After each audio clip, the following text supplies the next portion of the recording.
oil prices have risen sharply as violence in the Strait of Hormuz cast doubt over the fragile ceasefire between the United States and Iran. Brent crude, the primary benchmark for oil prices worldwide, rose by nearly 6% on Monday to 114.44 a barrel. Tensions are rising in the Gulf again after the United Arab Emirates said it intercepted 15 missiles and 4 drones fired from Iran and warned that it reserves the right to respond to the treacherous attacks. The attacks on Monday marked the first time the UAE has been targeted since Iran and the United States agreed to a ceasefire on April 8. When it comes to the specter of AI's labor displacing potential, Jensen Huang thinks that the American worker has nothing to fear. During a conversation Monday night with MSNBC's Becky Quick, hosted by the Milken Institute, an economic policy think tank, the jovial NVIDIA CEO said that AI was an industrial-scale generator of jobs, not the harbinger of mass unemployment that so-called AI doomers have often accused it of being. A number of different topics were broached during the talk, but a central theme that kept coming back was the ongoing economic anxiety surrounding the AI industry and whether it was something Americans should be legitimately worried about. At one point, Quick noted, "This is happening so quickly. Is there a bigger dislocation than we've seen in the past that leads to greater inequality? And what do we do about that?" The 2 state-run gas utilities are seeking steep tariff increases for the next fiscal year as the regulator weighs a gradual reduction in the allowance for unaccounted-for gas losses charged to consumers. The Oil and Gas Regulatory Authority has called public hearings in Lahore and Karachi on May 12 and 13 to consider tariff petitions from SWE Northern Gas Pipelines Limited and SWE Southern SAS Co. for FY 2026-27. With the Strait of Hormuz caught in a dangerous limbo, the global energy markets have entered the most uncertain period of their history. Last month, the International Energy Agency predicted that both oil supply and demand growth would be slow compared to last year. This suggests not just supply disruptions, but also a weakening global economy. Oil markets are responding to the lingering crisis through volatility, shortages and rising prices. The IEA warning that demand destruction will spread points to a grim reality. High prices are constraining economic activity, particularly in nations dependent on imported energy, such as Pakistan. And I have a confession to make. I was far from a kid when the Harry Potter books came out, and I inhaled them after being introduced to them. And I didn't just read them, but also noted the publication dates and was among those who would pick up the latest copy on the eve of its release and then reread them. That was, however, quite a few years ago. I haven't returned to the series in a while, but once a fan and all that, a sprinkling of the Wizarding World vocabulary still pops up here and there in everyday conversation, and sometimes more. And US says destroyed several Iranian boats after Iran claims strike on warship in Hormuz.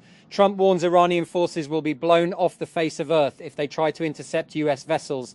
Fire at UAE port after drone attack, and 3 Indian nationals hurt. Korean ship damaged in Strait. Shipping group says transit through Strait still not possible. Iran says US ceasefire proposal under review. Cooper discussed situation Wasserman Dubai. And after weeks of simmering tensions, hostilities broke out once again in the Strait of Hormuz as the US military claimed to have destroyed 6 Iranian boats while Tehran targeted a US warship entering the strait and, besides firing several missiles and drones towards the United Arab Emirates. Islamabad. The Supreme Court's 2019 verdict, which provided legal cover to the otherwise controversial One Constitution Avenue project, significantly boosted its market value and attracted around 70 new high net worth investors. Former Prime Minister Imran Khan was also among these investors, but sources told Dawn that the cricketer turned politician had already sold his apartment, C1E, in 2022, and this property is now registered in the name of Shahid Nasir. And geothermal startup Fervo Energy said Monday it hopes to raise up to $1.3 billion in its initial public offering. The company would be valued at up to $6.5 billion if shares sell at the top of its $21 to $24 price target. That's more than twice what Fervo had reportedly been seeking earlier this year when it confidentially filed paperwork with the SEC to start the IPO process. Amnesty International has accused a rebel group in Eastern Democratic Republic of Congo, DRC, of mass war crimes and crimes against humanity. In a damning new report published Monday, the rights group said the Allied Democratic Forces, ADF, was behind multiple cases of murder, abductions, forced labour and marriage, sexual abuse of women and girls, and the exploitation of children. President Donald Trump says the U.S. has struck 7 Iranian fast boats in the Strait of Hormuz as Washington seeks to guide stranded ships out of the Gulf through the largely closed waterway. The UAE and South Korea both reported strikes on ships in the vital channel on Monday. The UAE also said a fire broke out at the oil port of Fujairah after an Iranian attack. At first sight, last week's unprovoked attack on a French nun walking along a street in occupied East Jerusalem came without warning. However, for the roughly 180,000 Christians living in Israel and the 10,000 or so Christians living in East Jerusalem, the attack is the latest in a growing number of incidents of abuse, assault, and intimidation that the community says has increased in tandem with Israel's turn towards far-right nationalism. While incidents of violence and arson grab the attention, low-level incidents of spitting, insults, and disparaging graffiti have become a daily experience for many Christians in the area, the majority of them Palestinian, contributing to the desire on the part of nearly half of all the religious community under 30 to leave. A severe security vulnerability affecting almost every version of the Linux operating system has caught defenders off guard and scrambling to patch after security researchers publicly released exploit code that allows attackers to take complete control of vulnerable systems. The US government says the bug, dubbed copy fail, is now being exploited in the wild, meaning it's being actively used in malicious hacking campaigns.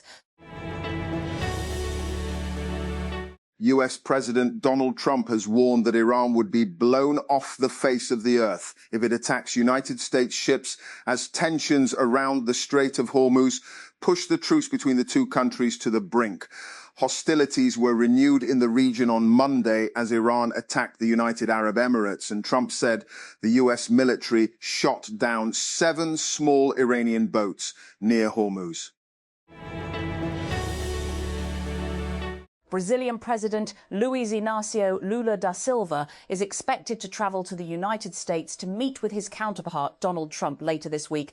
According to media reports, the Brazilian paper O Globo first reported the planned trip on Monday. The Reuters news agency also reported later in the day, citing 2 anonymous Brazilian officials, that Lula would travel to the US in the coming days.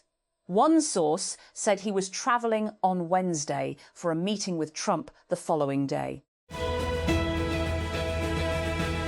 And in the long-running saga that is Cerebras Systems' IPO, the finish line is finally in sight. The AI chipmaker said on Monday that it is preparing to sell 28 million shares at $115 to $125 a share. This would raise $3.05 billion and give it a $26.6 billion market cap at the high end.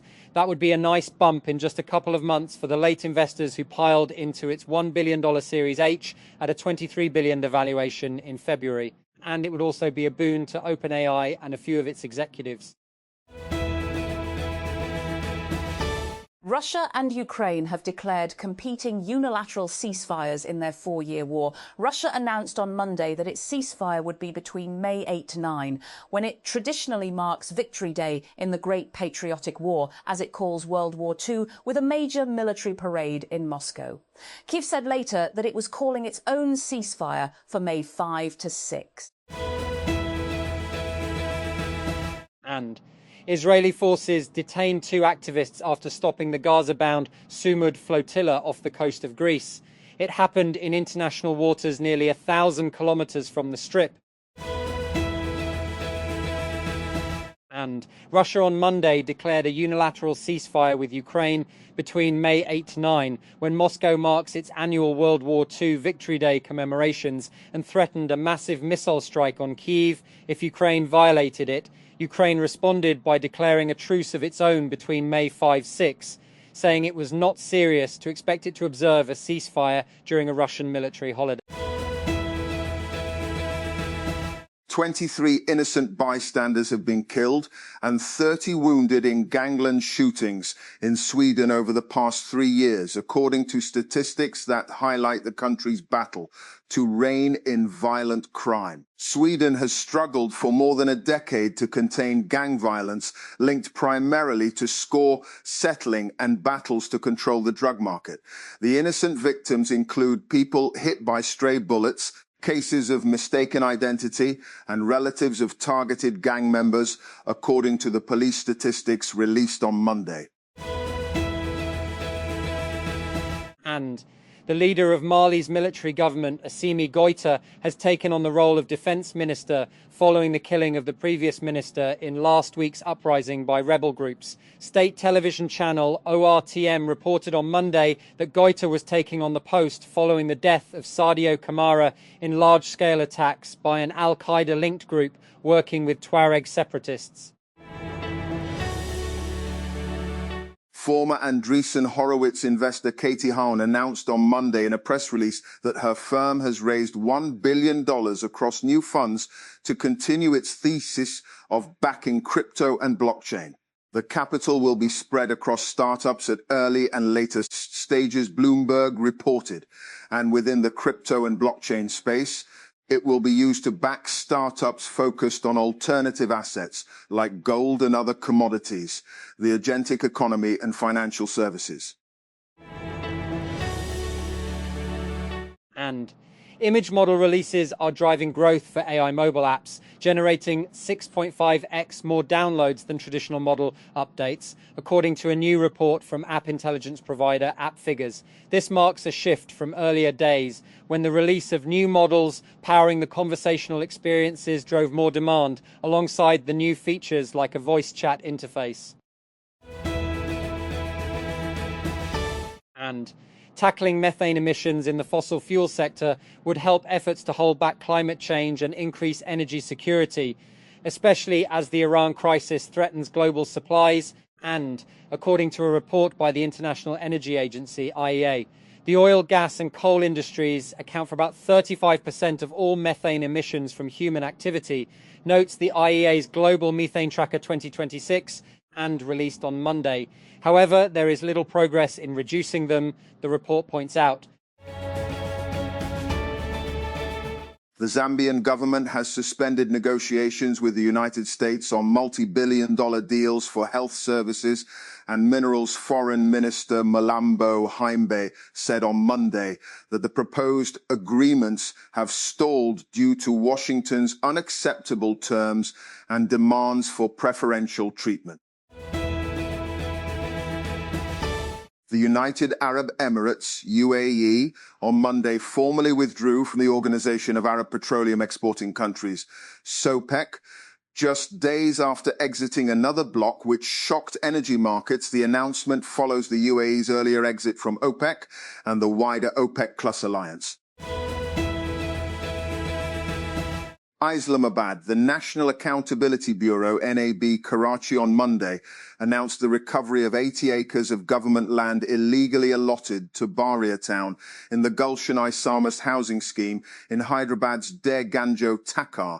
A press release said, according to the press release, the land worth $6 billion was located in a prime area of Hyderabad district. And public opinion within parts of the American Jewish community on the US-led war against Iran has shown a noticeable shift, with support easing and opposition rising over time, according to a recent survey. While different polls focus on different segments of the community, both point to growing reservations about the campaign as it has progressed. The Pakistan Navy and Pakistan Maritime Security Agency (PMSA) provided humanitarian assistance to over half a dozen sailors stuck aboard an offshore tug and supply vessel in the Arabian Sea, security sources said on Monday. The rescue and support operation for the crew, which included 6 Indians and 1 Indonesian national, was initiated after the Maritime Rescue and Coordination Centre in Mumbai contacted Pakistani authorities and requested assistance. The United States Supreme Court has temporarily reinstated a rule allowing an abortion pill to be prescribed through telemedicine and dispensed through the mail, lifting a judicial ban that narrowed access to the medication nationwide. Justice Samuel Alito issued an interim order on Monday, pausing for 1 week a decision by the New Orleans-based 5th U.S. Circuit Court of Appeals to reimpose an older federal rule requiring an in-person clinician visit to receive mifepristone.